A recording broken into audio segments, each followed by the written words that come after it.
the Grease band, and I was in a sort of rival band in Sheffield. Joe was doing the blues and all the funky stuff and a lot of black stuff, and I was in a band that was doing really pop, Cliff Richard and the Shadows, and I didn't like what I'd been doing in the past. The music was a bit lightweight for me, and I loved what Joe was doing. I used to go and see him at the pubs in Sheffield. I thought I'd love to play stuff like that, you know, and so as soon as I met him, that was it.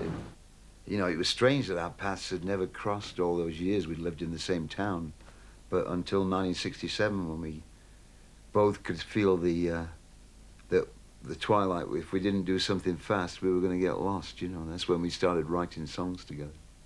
There was an English disc jockey called Tony Hull, and he'd, on his radio program, he'd sort of asked guys to send in tapes of what they were doing, and I guess he must have gone through them all. Anyway, he came with 3 or 4, and in them was this song called Marjorine, a little sort of homemade demo, but it was being put together in a really sort of intriguing way.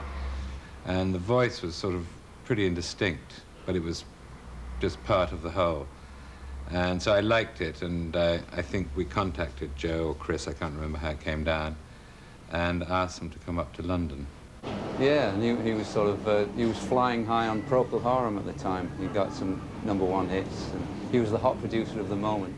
I remember, you know, we go down there and we must have totally freaked Denny out. We went into the studio and we laid down the backing tracks first, and I think we had Jimmy Page on guitar, and Chris Stainton played piano and bass, and I think Clem Catini played drums, and then we finished the little track, and that sounded great.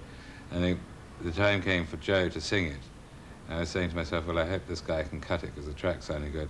And he opened his mouth, and we could not believe it. It was this sort of, I mean, we all, of course, immediately thought of Ray Charles. You know, had this deep, really tuneful, beautifully expressive, rich, soulful voice. We just looked around at each other and went, what? Each time I go